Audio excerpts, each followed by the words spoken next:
तो भाई बच्चा लोग कैसे हैं आप सब। आइए आज आपके सामने मैं मधुर मिहिर आपका फिजिक्स टीचर यहाँ पर आपके लिए एक क्वेश्चन पेपर को डिस्कस करने वाला हूँ। देखिए बच्चे, जब हम इस क्वेश्चन पेपर की बात करें, मैंने ये इस क्वेश्चन पेपर को एक बच्चे से लिया, ठीक है, जो पिछले साल पेपर दे चुके हैं। ठीक, ये देखिए, ये एक क्वेश्चन पेपर है फिजिक्स का। ठीक है, ये आपके सामने मैं इस तरह से पेजेस पलट रहा हूँ। ठीक, इस तरह से देखिए। ठीक, तो यहाँ पर आपको क्वेश्चन पेपर का पूरा पैटर्न, पूरा क्राइटेरिया दिख रहा होगा। ठीक है, ये है क्वेश्चन पेपर का पैटर्न। ठीक, तो अब इस क्वेश्चन पेपर में आपका जो क्लास 12th का जो फिजिक्स का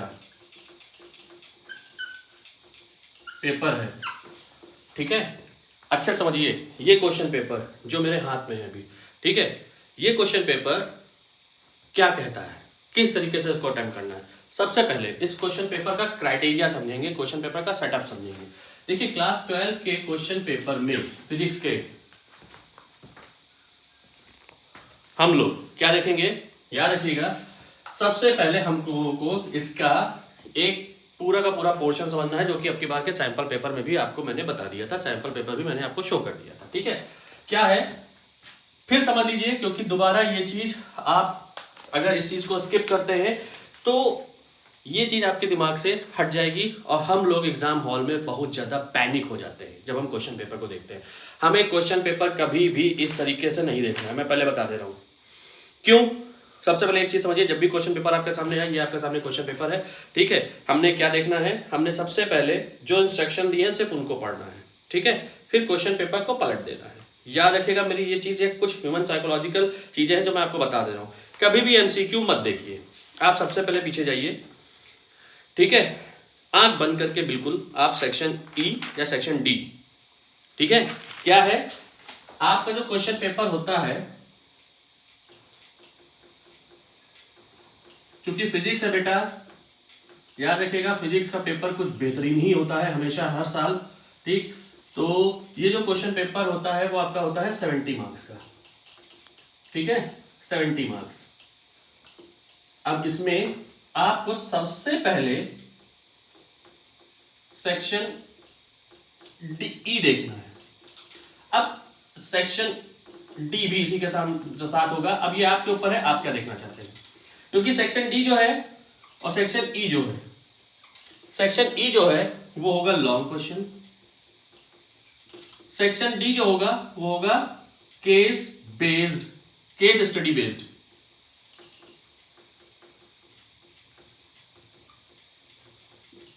ठीक है ना बच्चा, बस यहीं पे सारा खेल है, याद रखिएगा। जैसे ही आप क्वेश्चन पेपर ऐसे पलटेंगे, आपके सामने जब क्वेश्चन पेपर में लॉन्ग क्वेश्चन आपके सामने होगा, ठीक है, जैसे यहां पर मेरे सामने एक क्वेश्चन पेपर है और इसमें जो लॉन्ग क्वेश्चन है, ठीक है, उसमें सीधा सीधा एक क्वेश्चन दे दिया गया है, a current carrying loop can be considered as a magnetic dipole placed along its axis, explain. ठीक है, ये दे दिया गया। ठीक, explain the necessary condition in which the trajectory of a charge particle is helical in a uniform magnetic field, ये दे दिया गया। ठीक है, तो ये कुछ चीजें ऐसी आ गई जो हमने पढ़ रखी है लॉन्ग डेरिवेशंस में, डेरिवेशंस में ही, ठीक है ना। अब फिर समझिए, what is the difference between an open surface and close surface. ठीक है, draw elementary surface vector ds for a spherical surface s। ठीक, ये आपका क्या हो गया, ये कुछ आपका पेपर पैटर्न हो गया।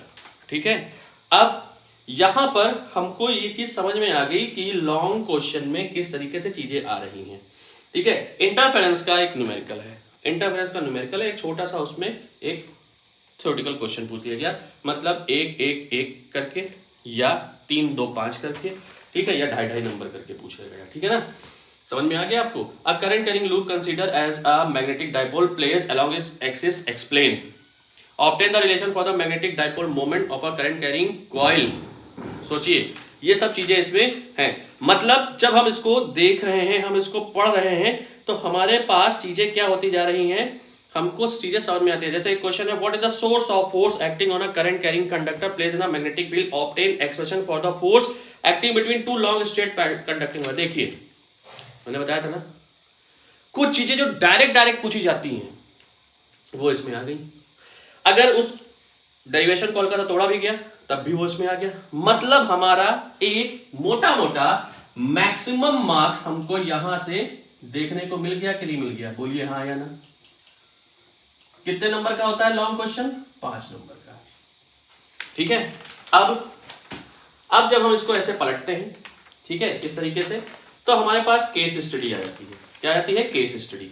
अब केस स्टडी जो है वो पहली जो केस स्टडी है वो पैरेलल प्लेट कैपेसिटर के ऊपर है। बहुत बढ़िया, हमने जब उसको पढ़ा हमारे पास केस स्टडी में ऑप्शंस हमको समझ में आ गए। ठीक, दूसरी जो है वो है फोटो इलेक्ट्रिक इफेक्ट से, उसमें भी चीजें हमको समझ में आ गई।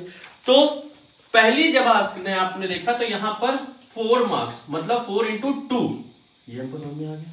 यहां पर 5 into 3 तो यहां से तो हमको मैक्सिमम मार्क्स 15, अगर नहीं भी 15 मिले, हम गलत भी कुछ कर गए, ठीक है, हम बहुत गलत कर गए, 5 नंबर गलत कर गए, तब भी 10 नंबर हमारा क्लियर हुआ। यहां से कितने नंबर क्लियर हो गए?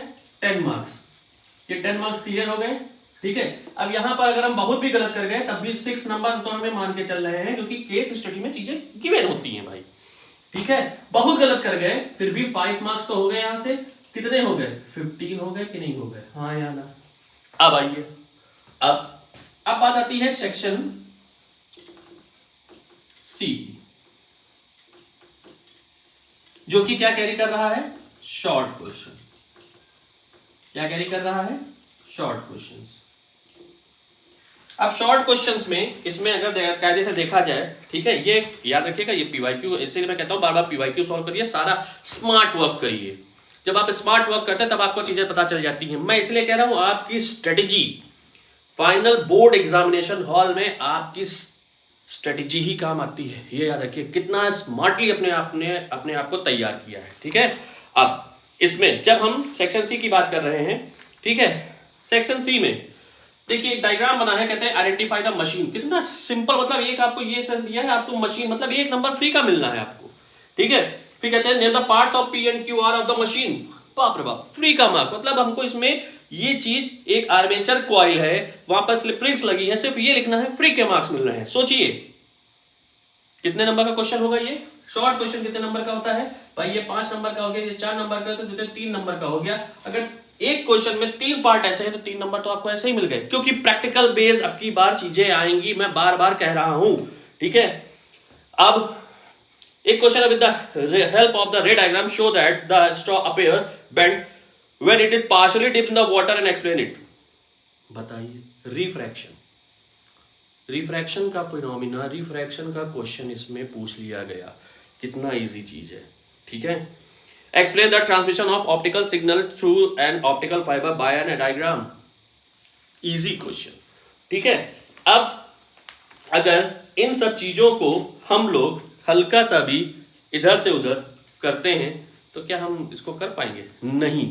क्यों? क्योंकि हम सबसे पहले उठाएंगे इसको और फिर हमको ये पता नहीं होता कि किस क्वेश्चन में कितने कितने मार्क्स लिखने हैं। इसलिए मैं बार बार कहता हूं, आप जब लॉन्ग से उठाएंगे तो आपको ये पता होता है कि ये लॉन्ग का डेरिवेशन हमको इसमें इतना लिखना है, हमको इसमें इतना लिखना है।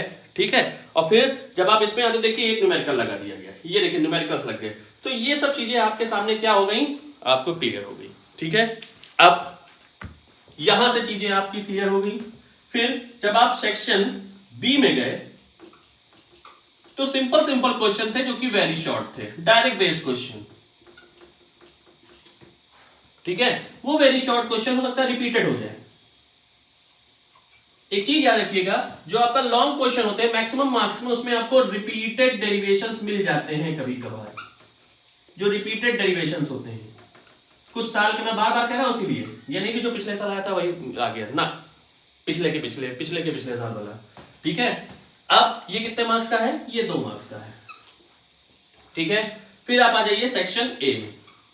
जब आप इतना कर चुके होंगे, हो सकता है इसमें से कुछ क्वेश्चंस आपको ना आते हो, ठीक है, लेकिन आप उसके जगह छोड़ सकते हैं। ठीक, आप उसको बाद में भी कर सकते हैं।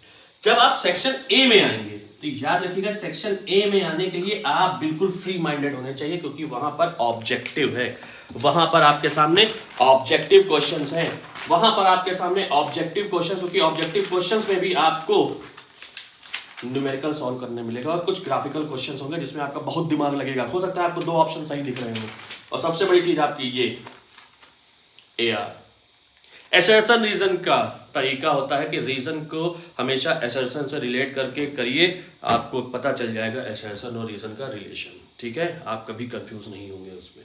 ठीक, तो ये मैंने आपको इसलिए बताया है। ठीक है, और ये कितने नंबर का होता है? ये होता है 1 मार्क्स का, 1 मार्क्स होगी।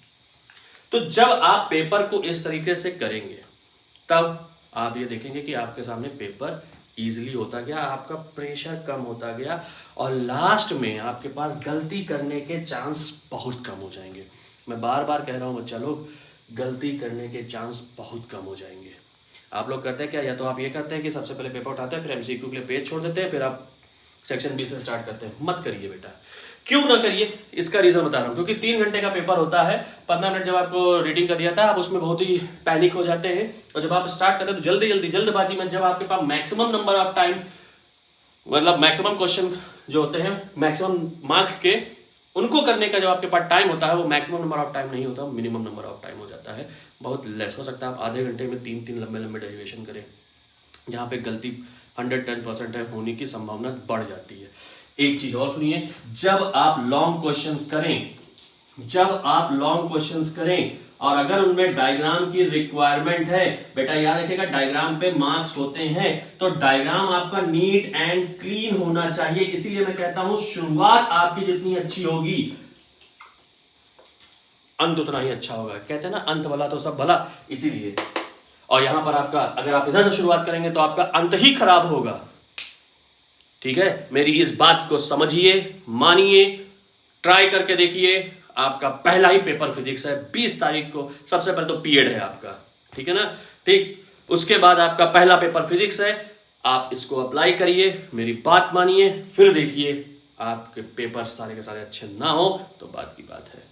ठीक है ना। तो क्लास 12 प्लीज इस चीज को ऐसे लेके चलिए, इस सेक्शन को ऐसे लेके चलिए, आपको ये समझ में आएंगी। और ऐसा हो ही नहीं सकता कि जब आपने पीवाईक्यूज लगाए हैं तो आपको यहां पर, हो सकता है कुछ बच्चे कह सकते हैं कि हो सकता है सर इसमें कुछ ऐसा न्यूमेरिकल हो हमें ना आए, तो बेटा मैं फिर कह रहा हूं, लॉन्ग क्वेश्चन में बाइफर्केशन होता है, किस तरीके से मार्क्स गिवन होते हैं मैंने आपको बता दिया। एक क्वेश्चन हो सकता है उसमें 4 पार्ट दे दिए जाएं, ठीक है, एक क्वेश्चन में 5 पार्ट दे दिए जाएं, एक क्वेश्चन में 2 पार्ट दे दिए जाएं। इस तरीके से बाइफर्केट करके चीजें आती हैं।